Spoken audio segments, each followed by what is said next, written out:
Good evening, Vagish. Good evening, sir. So your name is Vagish or Vagish? So it's Vagish. Vagish. What does the word mean? So Vagish is actually the other name for Lord Shiva, sir. Vagish. I don't know what is the meaning of Vag. What does Vag mean? Sir, Vagish has two meanings. One, it is the other name for Lord Shiva.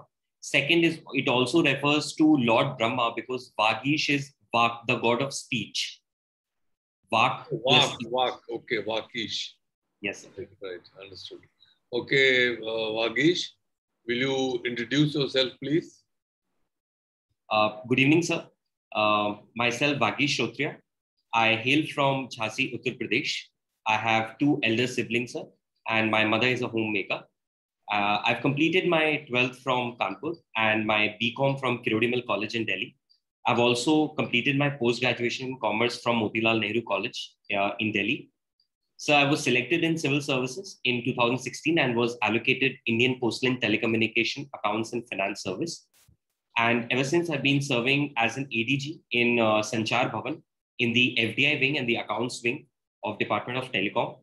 So in my pastime, I like to play snooker, and I'm also undergoing training in Western forms of dances. Sorry, training in? So I'm undergoing training in Western forms of dances. That's also one of my hobbies, sir. Western form of dances? Yes, sir. Western dances. Okay. Yes. Which dance? Tango or ballroom or? So in particular, it is urban choreography, ISO. ISO? ISO and urban choreography. ISO in, okay. I don't know what ISO is. What is ISO?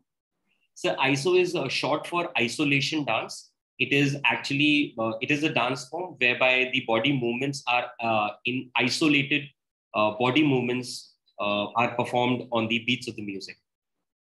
Oh, wow. Must read a bit more about ISO. This is the first time I've heard of. Arvind ji, आपने सुना है ISO के बारे में? नहीं, never heard it. So it's a new learning for us. Vagish, thank you. So let us start your interview by asking you about the current situation in Afghanistan. What is developing out there? So Afghanistan is facing a very critical situation as of now, sir. The geopolitics has gotten very turbulent there. With the US troops pull out from United States, there has been a political turmoil in the country, whereby Taliban has been continuously capturing various districts, and almost they claim that they have claimed 50% of the territories.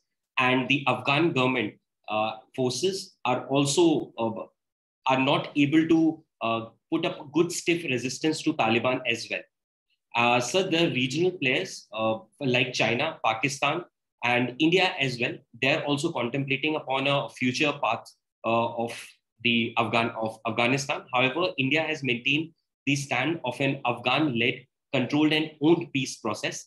There have been many peace processes that have been instituted for Afghanistan, like Heart of Asia Summit.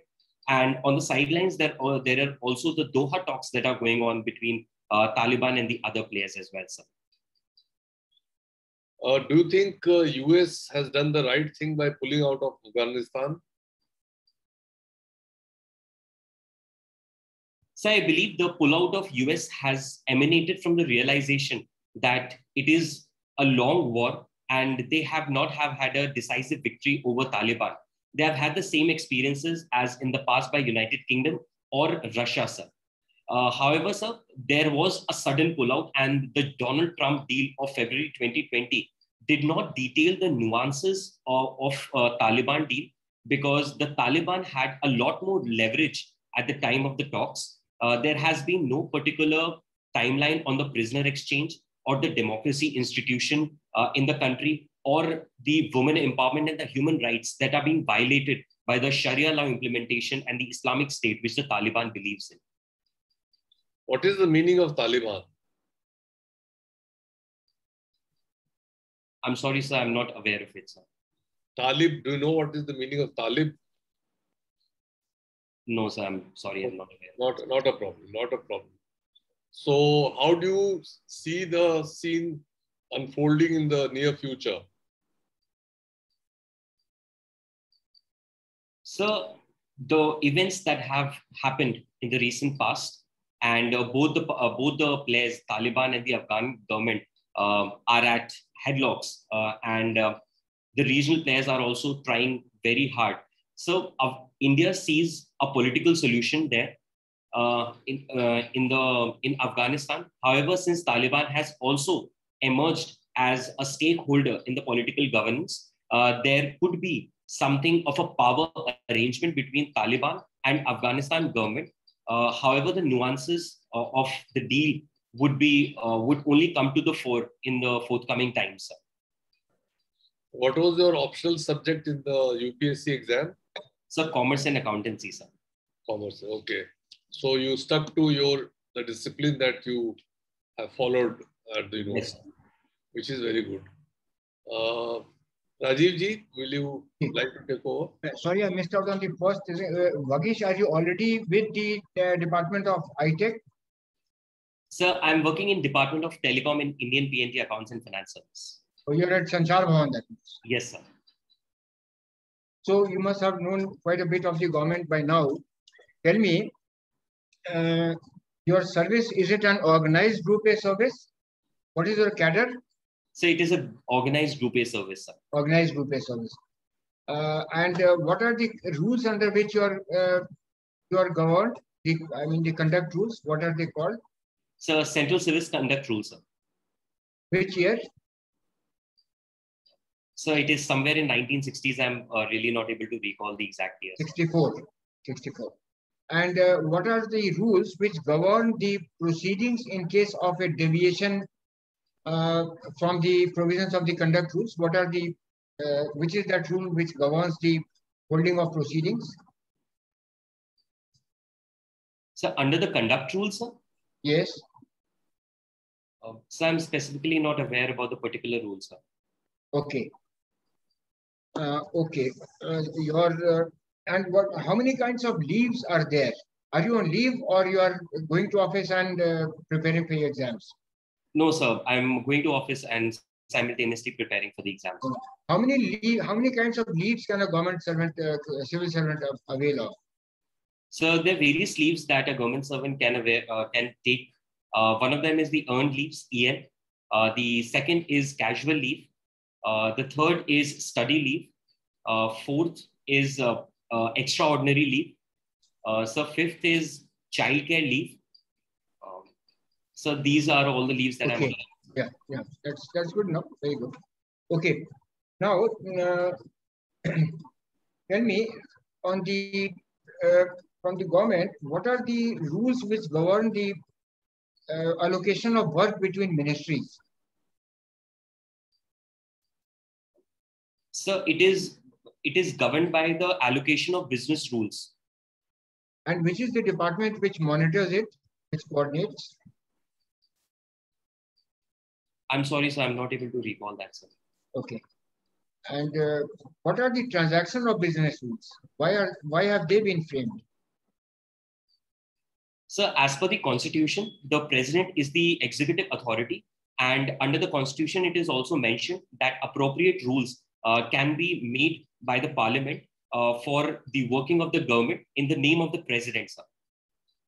What is the doctrine of pleasure? We all serve the government.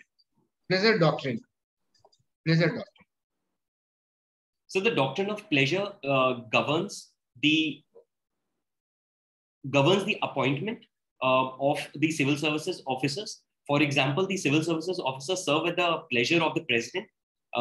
It is ruled out in Article 311, whereby a serving civil servant cannot be removed from the service from an authority below which it appointed in the first place.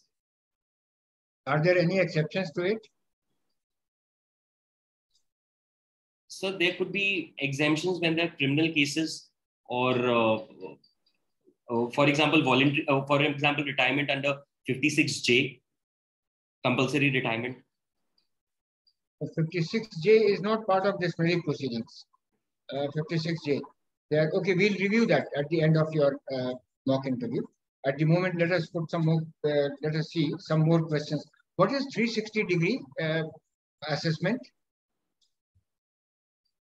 So 360-degree feedback is a form of assessment of performance of an employee by his superior, by his subordinate, by his peers, and lastly, the customers or the clients to whom he serves. For example, citizens in the case of a civil servant. What is meant by deputation in the government? Deputation. What do you understand by it?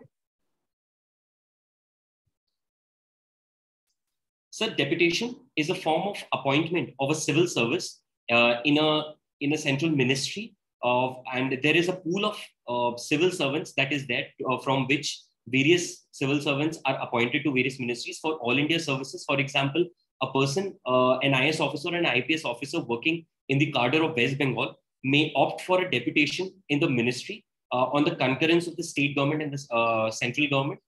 Same goes for the central civil service officers. For example, myself, sir, since I'm working in the PNT department, I may opt at the director level for a deputation in other ministry or at the joint secretary level after empanelment, sir.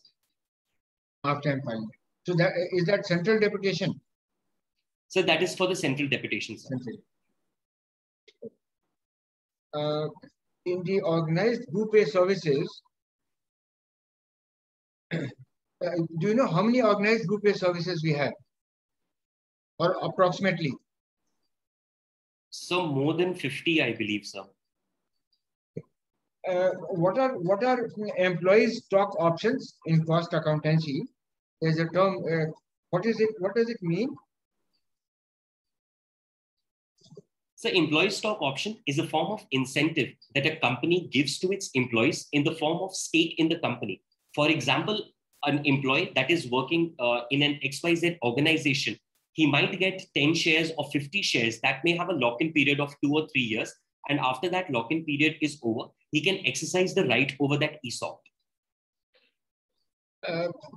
What was the problem that BSNL was facing? And there were some incentives given for voluntary, and there were, I think it was a success. Many people opted for it, or no? I'm not too sure, but I read in the papers that there was an option given to them to voluntarily retire. So many of the employees have taken voluntary retirement, sir. Even some of my senior officers who were absorbed in BSNL, they have also taken VRS in this golden handshake, sir. Oh, okay. Was BSNL a CPSE? Central Public Sector Enterprise? Yes, sir. It is a Central Public Sector Enterprise. To which schedule does it belong? So schedule. To which schedule? There are 4 schedules under which all the public sector enterprises of the central government have been assigned. Which schedule does this one belong to? I'm sorry, sir, I'm not able to recall. Doesn't matter. It's just an afterthought. In the Indian context, what are we doing, or which course corrections we should do while talking to Pakistan? Or are we in the correct direction of engaging them? So much water and blood has flown through Indus since 1947. And still the critical and crucial issues are languishing between India and Pakistan, sir. So I believe a combination of tactical and strategic path towards a foreign policy should be taken towards Pakistan, sir. We have seen many successes like the 2003 ceasefire agreement that was there. Even before that, the trade was ongoing, sir. We have to tackle Pakistan on various fronts, sir. One of the things in one segment, sir, we need to look for cooperation. For example, trade cooperation that can be done, sir. The people-to-people contact, for example, that was manifested in Kartarpur corridor, sir. Secondly, in the second segment, sir, India has categorically condemned Pakistan for its terrorism as a state policy, sir. So accordingly, we need to isolate Pakistan and also leverage our bilateral and multilateral relationships like we did when we condemned Pakistan in OIC, of which Pakistan is a major part. Then, sir, we also need to tackle the China-Pakistan axis as well, because there is always a looming threat of a two-front war. So accordingly, we need to arm ourselves, and the new theatralization of the military is a good step in this regard, sir. What would be a broad definition of merger and acquisition? If I have framed the question correctly, otherwise please correct me. No, sir, I'll answer it. Some mergers and acquisitions, as have been outlined in Companies Act as well, take form in various types. For example, amalgamation, merger, or absorption, sir. It is basically the combination of two entities which form into a new entity, or either a new entity, an existing entity can acquire the other entity and form itself into a new entity, sir.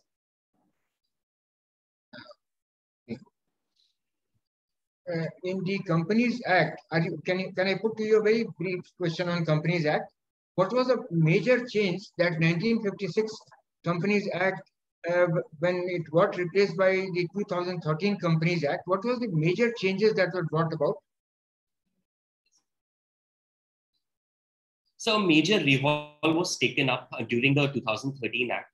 So majority of the committees like audit committee, remunerative committees, and more corporate governance measures were put in to the Companies Act, considering the fact that there were many frauds happening at that point of time. Other provisions I'm not able to recall as of now, sir. Other broad. But can you elaborate on some provisions that were made in the 2019 Amendment Act? So in the 2019 amendment, one of the major thing was that many crimes were decriminalized because many of the crimes which were of criminal nature, they were reduced to civilian offenses, sir. And with reference to the corporate social responsibilities, also some change was made? So I'm not specifically able to recall the corporate social responsibility amendment, sir. Doesn't matter at all. My last question to you. Yes, sir. How do you evaluate a job of a performance? What is called job evaluation? What are the important components of it?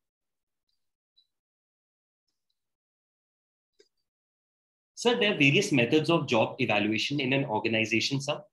Various broad parameters that can be laid out is the attainment of goals, sir. There should be goal path that need to be decided at the beginning of each year, and accordingly on those parameters the employee can be rated, sir. Secondly, sir, there are also behavioral measures on which an employee should be rated. For example, honesty, integrity, and the organizational culture that has that entrenched into his personality or not. Thirdly, I feel tempted to ask one more question. Sure, sir. The way you're answering, I'm quite impressed. So my last question will be this one now. What is ethics in marketing?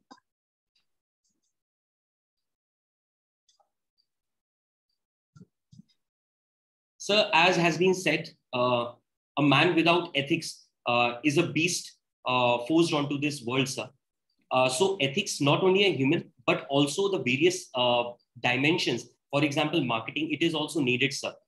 So we do not, the marketing companies, they do not need to put mud or throw mudslinging should be going on each other, sir. For example, there are sarcastic advertisements that are there between the competitors. However, sir, there has been a trend of objectification of women in advertisements these days. There have been various other unethical measures that have been taken up into marketing, sir. That should be avoided by the companies, I think so, sir. Magesh, this is not a question, but just a summing up. So how would you sum up in terms of your journey from the subject that you studied in BCom, specialization in MCom, optional of commerce and accountancy, of course, quite related to, and then your present job, and now seeking to get into the IAS. How would you sum it up if you were to describe yourself now? Sir, I've had an enriching experience serving in Indian P&T Accounts and Finance Service, sir.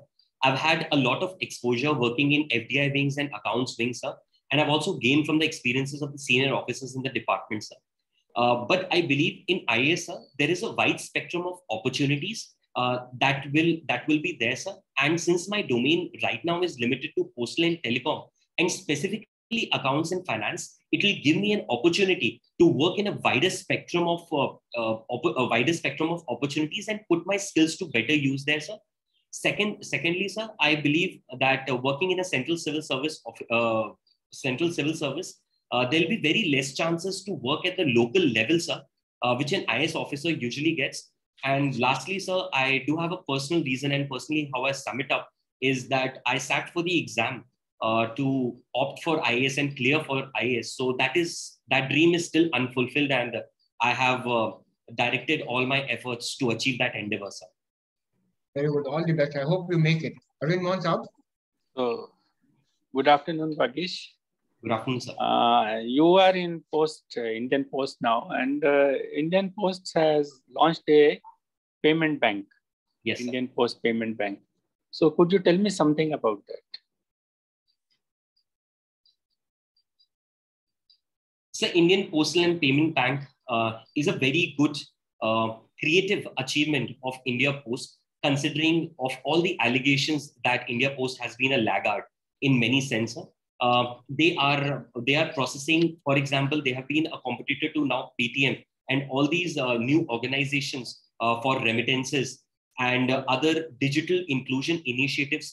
India Post already has a wide network in the form of more than 1.5 lakh post offices, sir. But now it is high time for this government organization to renovate itself and to rethink of its purposes in terms of logistics and in terms of future vision. And IPPB surely fits into that vision, sir. Now, in this IPPB, the postman happens to be the key person. Yes, sir. For interaction with the public. How far you have been able to successfully bring out this transition? Because he is the person dealing with the end user. So I believe that those dakiyas are actually the strength of the Indian postal system, sir. And in the form of not only dakiyas, there are Gram Dak Sevaks who are actually not employed with India Post. So these are the real strength of India Post, sir. And I believe that it is incumbent upon IPPB to reskill them, to actually arm them with all the digital training so that they can better serve to all the clients. Okay. How does this payment bank, how is it different from other payment banks like Airtel or Paytm? Paytm has a different kind of a bank, okay, Paytm bank. Yes, but how are they different, these two? Sir, Airtel and Paytm are the newcomers in this space, sir. With the small savings scheme, Indian Postal, in a sense, has been an old player, sir. So it already has a leverage in terms of the client base, and it will help in its business as well, sir. So I think that is the differentiating factor of India Post in this sense, sir. But on the whole, the payment bank concept is seeming to be unviable. So what do you say about that? So surely it is a very cutthroat competition when it comes to payments bank, because they are competing with banks and NBFCs who have large financial and monetary base, sir. However, sir, I am of the belief, sir, that the kind of valuations these companies are taking, for example, there is an IPO being contemplated for Paytm, sir. So that is the kind of success that these fintech companies are garnering. Also, sir, in addition, I would like to add that the investors, the foreign investments that have flown into the fintech setup, sir, it is unimaginable, and there has been a whopping growth in their foreign investment. So I think, sir, the investors' sentiment in this sector is pretty much strong. And these companies, however, right now they're losing cash, sir. But that is, again, sir, it is a feature of startup and the initial stage of cash burning. But I believe, sir, they'll be profitable in the forthcoming times, sir. No, basically, the problem lies in that this model of payment bank relies more on commissions on remittances. Exactly, sir. Which by itself is not able to sustain the bank. So most of these banks now, they are trying to transit to small finance banks. Yes, sir. And RBI is also likely to permit that. So, and now there is a lot of talk about cryptocurrencies these days. So can we call them as a currency? So in the inherent nature of what it has been put up, cryptocurrency is used for transaction. It is backed by the blockchain technology, sir. But now I believe, sir, it has evolved much more to as a digital asset rather than being a currency, because one of the major features of a currency is a transaction motive. The speculative motive is always secondary, sir. Nobody stocks cash in his or her house to see if the dollar will fall or dollar will increase. The currency main feature is the transaction, sir. With limited digital penetration in India, sir, and also the kind of flack that digital cryptocurrencies like Bitcoin are receiving with reference to the humongous carbon footprint that they have, I believe there is always a downside to pushing cryptocurrency in the market. However, sir, I believe a sustainable model, having said that, I believe that a sustainable model for cryptocurrency should be laid out, and they should be under some kind of regulatory authority, sir, because a decentralized model is very good only in some regards. But as far as monetary system is concerned, sir, it is a fragile infrastructure. It can be said, it can be termed as an infrastructure, sir. So it cannot be laid out into hands of some private people, sir. Like internet cannot be, we are finding it very difficult to regulate internet. Same way, it is going to be very difficult or almost impossible to regulate this. No central bank will be able to do it. I truly agree with that, sir. And that's why RBI is also coming up with the digital currency concept. And many of the central banks are also coming up. China has already taken a lead in this regard, sir. Mm-hmm. So how does this digital currency differ from cryptocurrency? So the digital currency of RBI, which it will issue, it will affect the monetary base of the country. And however, cryptocurrency doesn't do that, sir. So it will be a part of the reserve money, or as we call the M0. Okay. There are other measures also, M0. Sir, from that, others are M1 and M2. M1 is the narrow money and M2 is the broad money. Right. Fine. But anyway, when I'm coming in feedback, I'll add some more points to what you said. Sure. Your answers are perfect anyway. Thank you, sir. So thank you. So now we'll start with the feedback, and Rai sir will first give his feedback. Yogesh, you were impressive on your responses. 2 or 3 small, they are not by way of corrections, but just a way of handling a situation when you get a question like this. See, for instance, and from where do the questions emerge? In your case, you are a government officer, civil servant. Therefore, the questions could be from the government sector. That is why I put a lot of questions from the government. So, yes. Just by way of suggestions, allocation of business rules monitored by the Cabinet Secretariat. Okay. So is it? So if there's a dispute between 2 ministries as to who's responsible for a particular subject, it is the Cabinet Secretariat which gives the final ruling on it. So allocation of business rules, it's on their website as well. CCA rules are 1964. CCS conduct rules, 1964. CCA rules, classification control appeal rules are 1965, under which you are covered now.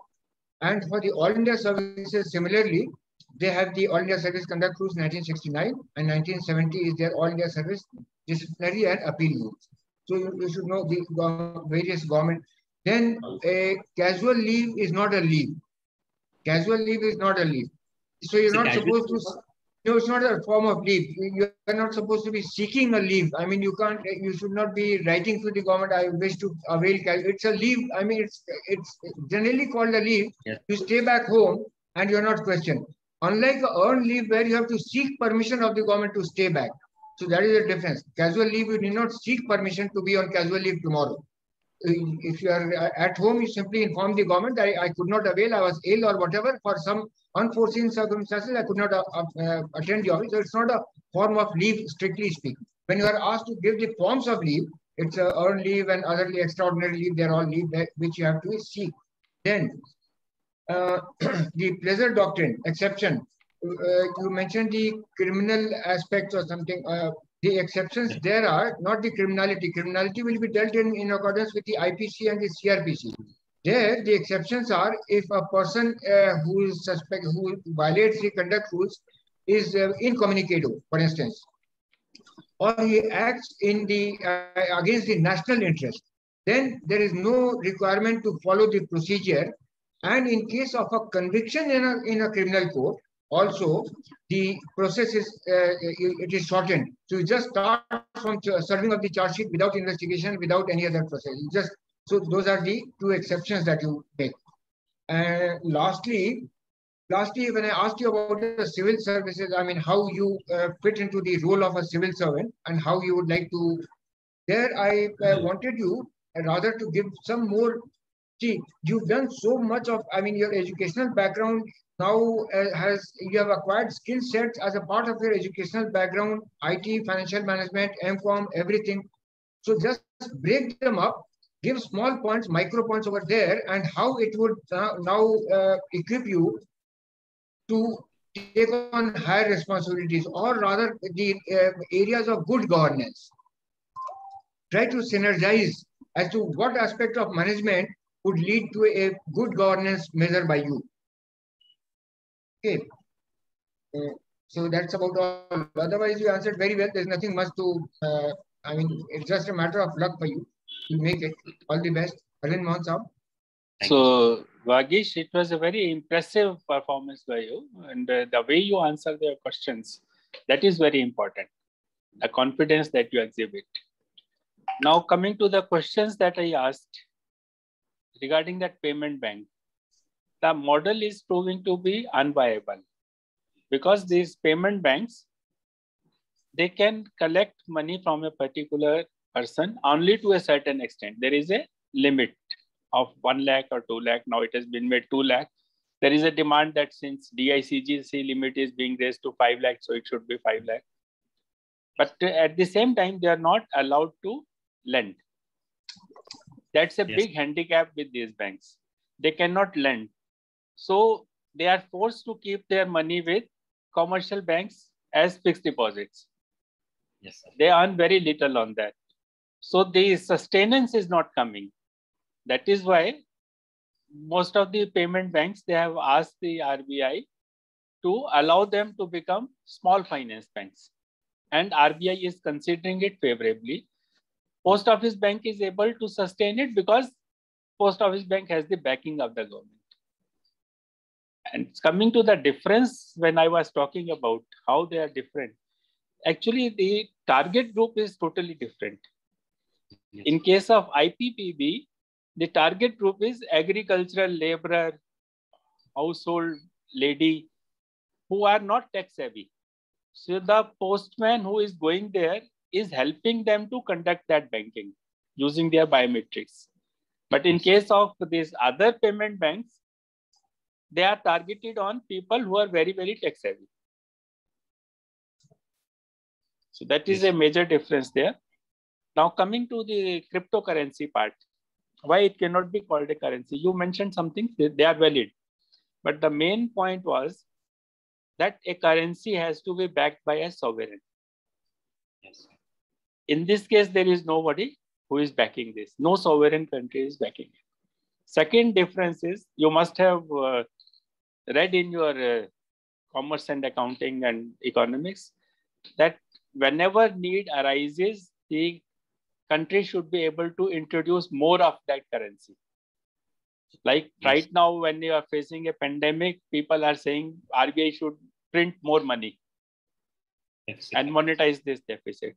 But in case of cryptocurrency, it cannot be done. There is a limited number of Bitcoins have been issued. The quantity cannot be increased. That is why their value is increasing. Because the quantity, whatever has been issued, cannot be increased. People own 100th part of it. But overall, whatever number of Bitcoins are there, that can be increased. So it doesn't have the basic feature of a currency. So it is being called a currency by somehow misnomer, but it is not it does not have any features of currency as such. So that was about it. And digital currency is going to be different because it will be backed by a sovereign. Backed by. Yes, sir. Sure, sir. Fine. Yes, because sir. I took up this because you are a person who is in accounts, commerce, and dealing with post office, and post office has come into all this right now. So that's why I took up all these questions with you. Yes. Okay, Sure, thank you. Thank you so much, sir. So over to Chairman, sir. Okay, Vagish, how do you rate your own performance? So, like, it was good.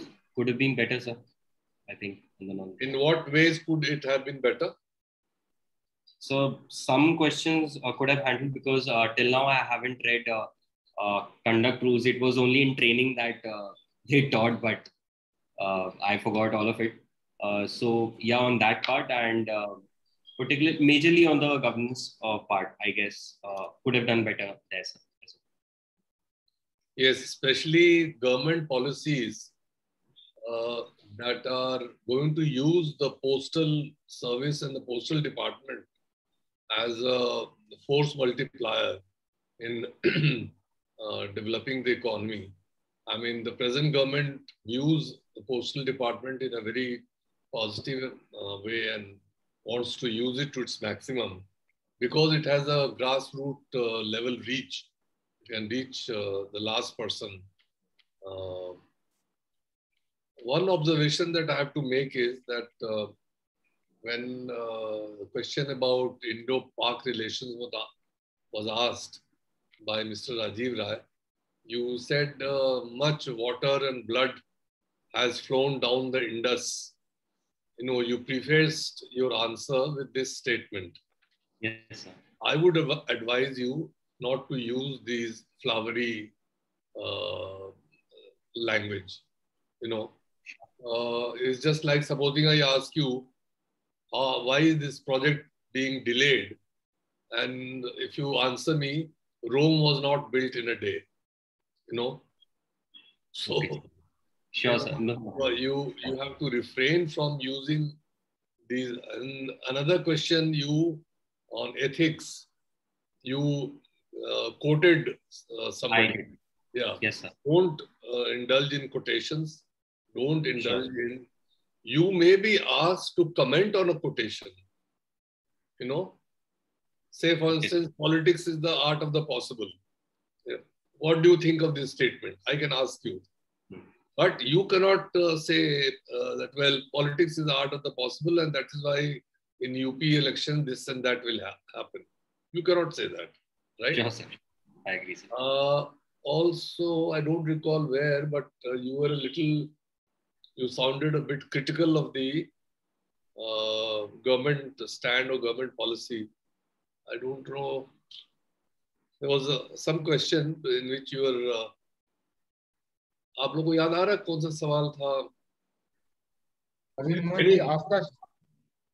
जी आपका एक प्रश्न था, उस पर उन्होंने कुछ इसमें से सर रिप्लाई किया था। मुझे भी याद नहीं आ रहा, but on one. मेरा तो ऐसा कोई government policy I did not question any. Not too much.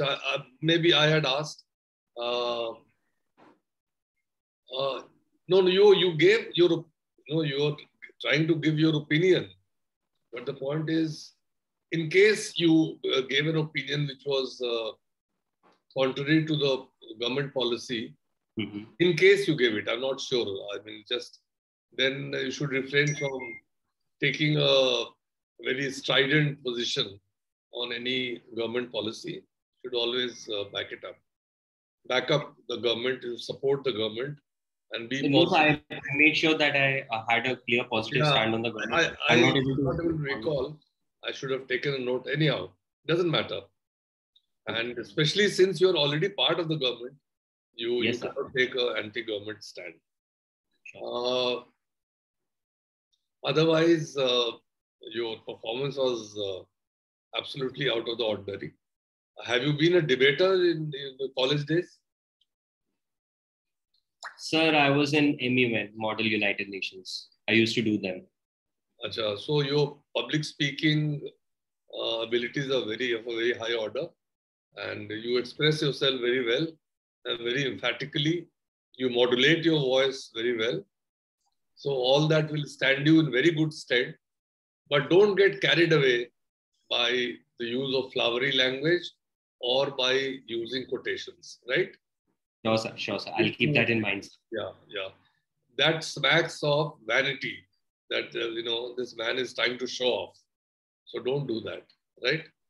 Sure, sir. Anything I've left out? Sir, with your permission, one suggestion. Sir, as you pointed out on government policies, see, a way of handling it would be, for instance, farmers' agitation. These are tricky questions. CAA. In both the cases, the law has been passed following the due process of law. So, Exactly. if a law has been passed in the Parliament Act and assented to by the President, then you must give it a chance. That is all that I think that's a fair way of handling it. Give it a chance. As it is on the directions of the Supreme Court, the government has put the farm laws on hold. They've kept it on. But you give it a chance, give it a try, see if it doesn't work out. The government will then, so many amendments to the Constitution have been carried out. Heavens have not fallen. But you must give it a chance. If it has fallen, if it has not followed the due process of law, it's another matter. But if the process has been followed and put in place, then you must allow it to happen. Surely, sir. I have actually similar stands on these controversial matters. If there is a law, please follow it. However, consultation, stakeholdership, everything should be done. That is there, right. But law is there, you should follow. Surely, sir. Thank you. Thank you, sir. Arvind ji, कुछ कहना आपको add करना है? नहीं. Okay. Vagish, you have all the makings of a successful candidate. Yes. We wish you all the best. Continue with your performance. We would recommend that don't take too many mocks. There's nothing much that you need to improve upon. You focus more on preparation, on brushing up on knowledge, and when you are asked to discuss an international issue, you discuss it with a lot of depth of knowledge and confidence. We wish you all the best. May God bless you, and may you come out with flying colors. Thank you so all much. The best, all the best, Vagish. All the best. Vagish. All the best. Thank you. Thank you, sir. It was an amazing experience, sir. Really good feedback. Thank you, sir. Thank you.